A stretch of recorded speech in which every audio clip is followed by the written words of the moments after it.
جو فرقہ پرست ذہنیت ڈرتی ہے، میں کہتا ہوں وہ ایٹم بم سے اتنا نہیں ڈرتی جتنا اسلام سے ڈرتی ہے۔ جو کچھ کر رہے ہیں، جو کہہ رہے ہیں، ہم ان کو سنتے ہیں، ہم انہی کی طرح کام کرنے لگے۔ ہم مسلمان ہیں، اسلام کو چھوڑ کر کسی اور راستے کو ہم نہیں اپنائیں گے۔ اسلام پر ہم جیتے ہیں، اسلام ہی پر مرنا چاہتے ہیں۔ ہمارا مذہب پیار و محبت کا مذہب ہے۔ ہمارے مذہب سے دنیا ڈرتی ہے، ہمارے خلاف پروپیگنڈا کرتی ہے، ہمیں بتاتی ہے کہ یہ دہشت گردوں کا مذہب ہے۔ مسلمان کو کہتے ہیں کہ مسلمان غیر مسلم کو جینے کا حق نہیں دیتا۔ اسلام کی تعلیم یہ ہے جو میں آپ کے سامنے بیان کر رہا ہوں۔ اگلے جملے میں فرماتے ہیں وَإِذَا حَكَمْتُمْ بَيْنَ النَّاسِ أَن تَحْكُمُوا بِالْعَدْلِ۔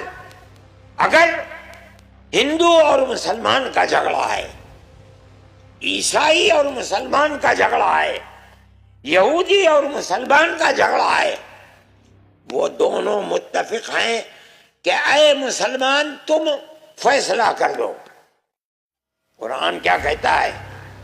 اگر تم حاکم بنتے ہو فیصلہ کرنے کے لیے تو مذہب کو دیکھ کر فیصلہ نہ کرنا، تمہارا ہر فیصلہ عدل و انصاف کا فیصلہ ہونا چاہیے۔ اسلام کی تعلیم ہے۔ مسلمان دل کے اندر بڑی قیمت ہے۔ اللہ کے نبی نے یہی تعلیم دی ہے۔ ایک انسان دوسرے انسان کا بھائی ہے، ایک ماں باپ کی اولاد ہے، سب کے سب آدم کی اولاد ہے، چاہے بعد میں کسی نے کسی مذہب کو اپنا لیا، لیکن اسی ایک ماں اور اسی ایک باپ کی اولاد ہے، بھائی ہیں۔ اللہ کا نبی کیا تعلیم دیتا ہے مسلمان کو؟ تبسمک فی وجہ اخیک لک صدقۃ۔ تمہاری ملاقات بھائی سے ہو، تمہارا اپنا بھائی ہے، ماں باپ کی اولاد، تمہارا دینی بھائی ہے، اور آگے بڑھو۔ نہیں، انسان انسان کا بھائی ہے۔ جب ملو ہنس کر ملو، خوشی کے ساتھ ملو، اپنے چہرے کے اوپر مسکراہٹ کے ساتھ ملو۔ اگر تم اس طرح ملو گے تو تمہارا یہ ملنا اللہ کے غضب اور غصے کو ٹھنڈا کرنے والا ہے۔ یہ اللہ کے نبی کی تعلیم ہے۔ پھر فرماتے ہیں ارشادک الرجل فی الطریق لک صدقۃ۔ اگر کوئی بھائی، کوئی انسان، ہندو، کوئی مذہب، کسی بھی مذہب کا ماننے والا، ارشادک الرجل فی ارض الضلال، اسے راستہ نہیں مل رہا ہے، اسٹیشن کدھر ہے، بس اسٹینڈ کہاں ہے، مسجد کہاں ہے، گردوارہ کہاں ہے، مندر کہاں ہے، اگر تو اس کو راستہ اس کی جگہ کا بتا دیتا ہے، یہ بھی خدا کے غضب کو ٹھنڈا کرتا ہے۔ اس سے کوئی بحث نہیں ہے کون ہو۔ فرماتے ہیں اماطتک الحجر والشوک والعظم لک صدقۃ۔ راستے میں لوہا پڑا ہوا ہے، شیشہ پڑا ہوا ہے، کیل پڑی ہوئی ہے، راستے پر ہر آدمی چلتا ہے، مسلمان چلتا ہے، ہندو چلتا ہے، سکھ چلتا ہے، تیرا اپنا چلتا ہے، تیرا پرایا چلتا ہے۔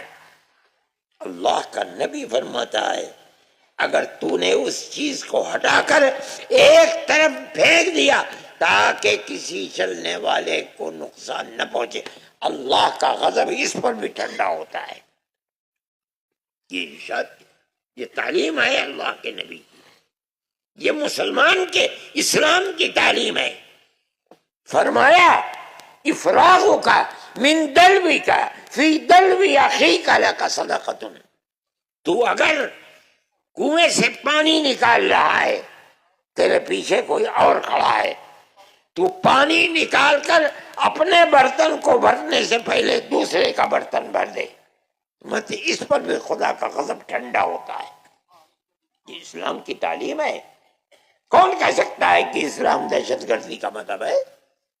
جمعیت علماء اسی تعلیم کو دیتی ہے۔ جو لوگ پروپیگنڈا کرتے ہیں وہ اسلام سے ڈرتے ہیں، اس کی تصویر کو خراب کرنا چاہتے ہیں۔ نہیں، جو تصویر اسلام نے پیش کی ہے وہ محبت اور پیار کی تصویر ہے، مسلمان اس کے اوپر قائم ہے۔ جمعیت علماء اس چیز کو لے کر چلتی ہے۔ ابھی پنجاب کے اندر طوفان آیا، کروڑوں کروڑ کی آبادی پنجاب میں، کشمیر میں، جموں میں، ہماچل کے اندر برباد ہو گئی۔ جمعیت علماء نے ایک صرف اپیل کی، ایک اپیل، ہم نے مسلمانوں سے کہا کہ نکلو اور اپنے بھائیوں کی مدد کرو۔ میں آپ کو مبارکباد دیتا ہوں، آپ نے پورے ہریانہ میں وہاں سے لے کر یہاں تک ہزاروں ٹرک بھر کر کے بھیج دیے۔ اس کی مثال نہیں ملتی کہیں۔ مسلمان نہیں تھے، یہ ہندو تھے، سکھ تھے، برباد ہو گئے تھے۔ اتنا سامان بھیجا، اتنا سامان آپ لوگوں نے بھیجا۔ کہنا پڑا انہیں کہ ہمارے پاس رکھنے کی جگہ نہیں ہے۔ یہ آپ کی تصویر ہے، یہ مسلمان کی تصویر ہے، یہ ہماری تصویر ہے۔ ملک کا اقتدار ہمارے پاس نہیں ہے۔ جن لوگوں کے پاس اقتدار تھا وہ بیٹھے رہے اپنے بنگلوں کے اندر۔ عورتوں نے اپنے کان کے زیورات نکال کر دے دیے، اپنے گلوں کے زیور اٹھا کر۔ کن کے لیے؟ مسلمان کے لیے نہیں، اپنے سکھ بھائیوں کے لیے۔ یہ اسلام کی تصویر ہے، جمعیت علماء کا یہ کام ہے۔ میں آپ سے کہتا ہوں اپنی اس پرانی تصویر کو آپ مضبوط کیجئے۔ جہاں ہیں آپ، اپنے شہر میں ہیں، اپنے قصبے میں ہیں، اپنے گاؤں میں ہیں، اپنی دکان میں ہیں، اپنے کھیت میں ہیں، پیار و محبت کے اس چراغ کو بجھنے نہ دیں۔ اور اگر بجھے گا خدا نخواستہ تو ملک کا نقصان ہوگا اور ہماری بدقسمتی ہوگی۔ میرے بھائی، آپ پیار و محبت کے اس چراغ کو بجھنے نہ دیجیے، چاہے کوئی ہو آپ کے سامنے، ہندو ہو، مسلمان ہو، سکھ ہو، پارسی ہو، عیسائی ہو۔ آپ کا فرض ہے کہ آپ پیار و محبت کی زندگی گزاریں۔ آپ اپنے بھائیوں کے ساتھ، یعنی اپنے خاندان والوں کے ساتھ بھی اسی طرح رہیں، پرایوں کے ساتھ بھی اسی طرح رہیں، اپنے مذہب کے ماننے والوں کے ساتھ بھی رہیں، دوسرے مذاہب کو ماننے والوں کے ساتھ بھی رہیں، مگر اپنی زندگی کو بہترین زندگی بنائیے۔ ان لوگوں کی طرح اپنے آپ کو برباد نہ کیجیے جو مذہب کی بنیاد کے اوپر مسلمان کی مخالفت کرتے ہیں اور بربادی کے لیے چل رہے ہیں۔ میں یہ سمجھتا ہوں کہ وہ جو کچھ کر رہے ہیں ان کو اپنے ملک سے محبت نہیں ہے، نہ وہ اپنے ملک کی تاریخ کو جانتے ہیں۔ آج اگر ان کے ہاتھ میں طاقت ہے تو اس طاقت کا کوئی ٹھکانہ نہیں ہے، نہ اس کی کوئی زمین ہے۔ یہ تو آتی رہتی ہے، جاتی رہتی ہے۔ ملک کے اندر اقتدار آتا رہتا ہے، جاتا رہتا ہے۔ وہ فرقہ پرست طاقتیں جو آج اپنے ہاتھ میں طاقت سمجھ کر جو چاہتے ہیں کر رہے ہیں، یہ سمجھنا کہ رہتی دنیا تک یہ طاقت ان کے ہاتھ میں رکی رہے گی، اس کا مطلب ہے کہ وہ پاگل ہیں، دیوانے ہیں، دنیا کی تاریخ کو نہیں جانتے۔ لیکن پیار و محبت کی یہ تاریخ اور اسلام کی یہ تاریخ 1300-1400 سال سے زندہ ہے، اور ہمارا عقیدہ ہے کہ قیامت آنے تک زندہ رہے گی انشاءاللہ۔ جب تک اس روح زمین کے اوپر کوئی ایک آدمی بھی اللہ اللہ کہہ رہا ہے، حضرت محمد صلی اللہ علیہ وسلم کی اطاعت کر رہا ہے، ان کے دین کو مان رہا ہے، مسجدوں کو آباد رکھ رہا ہے، امانت و دیانت کا معاملہ کر رہا ہے، جب تک ہے قیامت نہیں آئے گی۔